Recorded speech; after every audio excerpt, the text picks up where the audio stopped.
আজ ৭ সেপ্টেম্বর ২০২৫ ইং রোজ রবিবার বছরের দ্বিতীয় বিরল পূর্ণগ্রাস চন্দ্রগ্রহণটি সংঘটিত হবে। কিন্তু আমরা অনেকেই জানি না ঠিক কয়টায় চন্দ্রগ্রহণটি সংঘটিত হবে।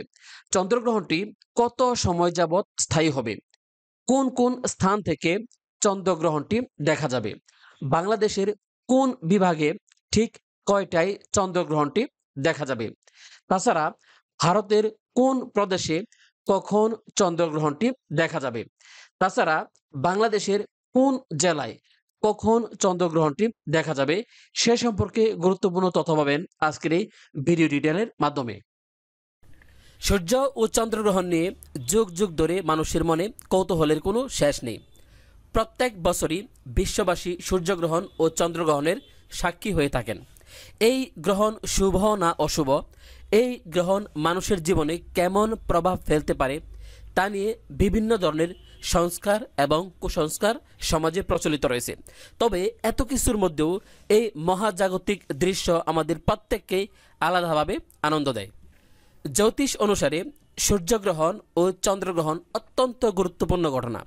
শাস্ত্রে সূর্যকে আত্মার কারক ও চন্দ্রকে মনের কারক বলে মনে করা হয়। সূর্য ও চাঁদ উভয়ই জীবজগতের উপর বিরাট প্রভাব বিস্তার করে। জ্যোতিষ অনুসারে সূর্য হল গ্রহের রাজা, সূর্যকে আত্মার কারক বলে মনে করা হয়। জ্যোতিষ অনুসারে সূর্যগ্রহণ অত্যন্ত অশুভ হিসেবে মনে করা হয়। প্রচলিত বিশ্বাস অনুসারে সূর্যে গ্রহণ লাগলে সর্বত্র দুঃখ, কষ্ট ও অশুভ প্রভাব বৃদ্ধি পায়। চন্দ্র নিজের অক্ষপথে ঘুরতে ঘুরতে পৃথিবী ও সূর্যের মাঝখানে এমনভাবে এসে পড়ে যার ফলে চাঁদের ছায়া পড়ার কারণে সূর্যের আলো পৃথিবীতে আসতে পারে না, তখন সূর্যগ্রহণ হয়।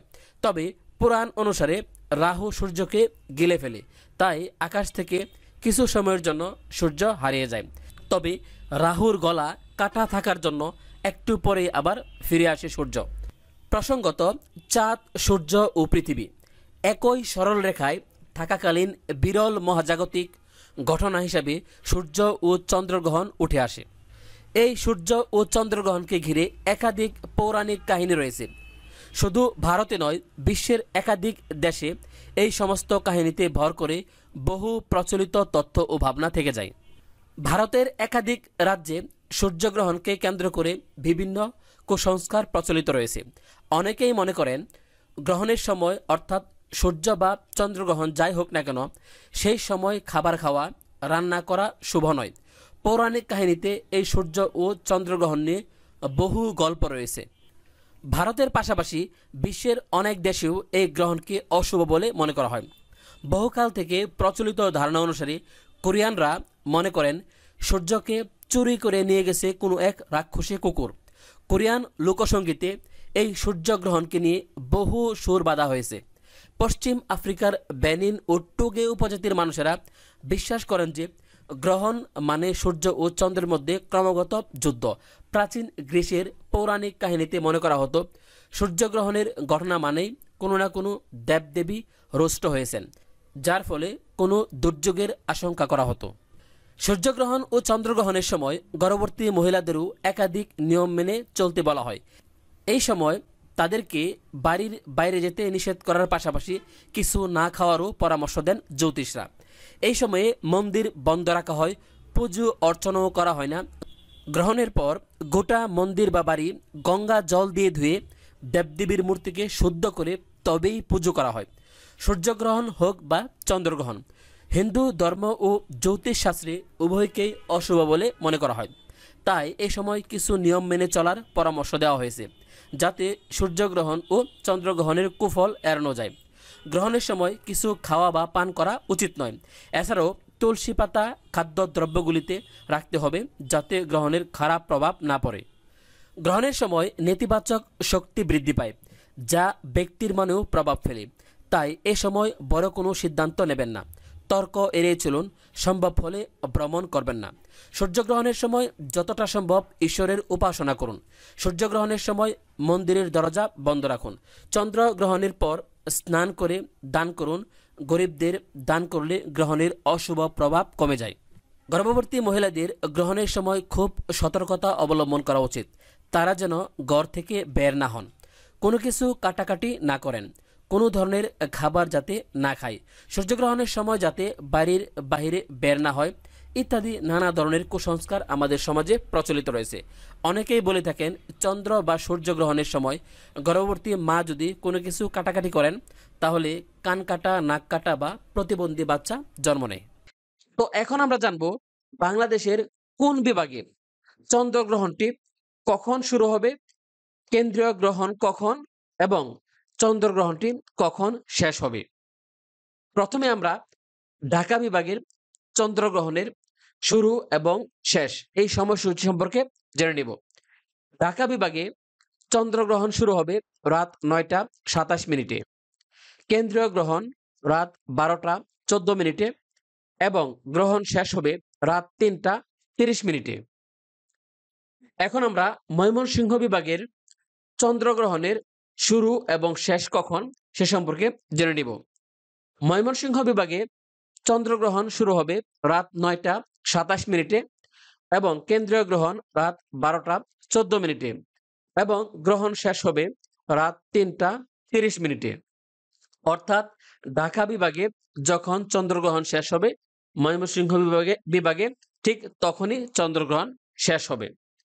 তারপর এখন আমরা জেনে নিব চট্টগ্রাম বিভাগের চন্দ্রগ্রহণের শুরু এবং শেষ হওয়ার সময়সূচি। চট্টগ্রাম বিভাগে চন্দ্রগ্রহণ শুরু হবে রাত ৯টা ২৭ মিনিটে এবং কেন্দ্রীয় গ্রহণ রাত ১২টা ১৪ মিনিটে এবং গ্রহণ শেষ হবে রাত ৩টা ৩১ মিনিটে। তারপর এখন আমরা জানব সিলেট বিভাগের চন্দ্রগ্রহণের শুরু এবং শেষের সময়সূচি। সিলেট বিভাগে চন্দ্রগ্রহণ শুরু হবে রাত ৯টা ২৭ মিনিটে এবং কেন্দ্রীয় গ্রহণ রাত ১২টা ১৪ মিনিটে এবং সিলেট বিভাগে চন্দ্রগ্রহণ শেষ হবে রাত ৩টা ৩১ মিনিটে। তারপর এখন আমরা জানব খুলনা বিভাগের চন্দ্রগ্রহণের শুরু এবং শেষের সময়সূচি।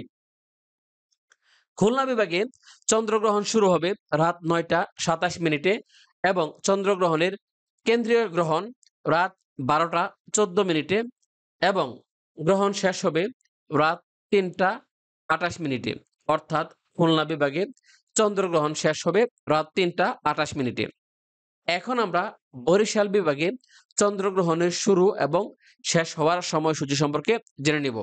বরিশাল বিভাগে চন্দ্রগ্রহণ শুরু হবে রাত ৯টা ২৭ মিনিটে এবং কেন্দ্রীয় গ্রহণ রাত ১২টা ১৪ মিনিটে এবং চন্দ্রগ্রহণটি শেষ হবে রাত ৩টা ২৮ মিনিটে।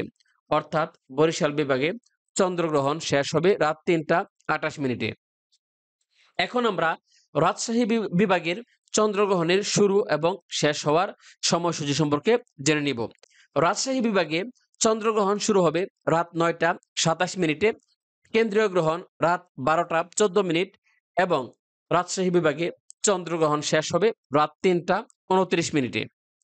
এখন আমরা রংপুর বিভাগের চন্দ্রগ্রহণের শুরু এবং শেষ হওয়ার সময়সূচি সম্পর্কে জেনে নিব। রংপুর বিভাগে চন্দ্রগ্রহণ শুরু হবে রাত ৯টা ২৭ মিনিটে এবং চন্দ্রগ্রহণের কেন্দ্রীয় গ্রহণ রাত ১২টা ১৪ মিনিটে এবং রংপুর বিভাগে চন্দ্রগ্রহণ শেষ হবে রাত ৩টা ৩১ মিনিটে।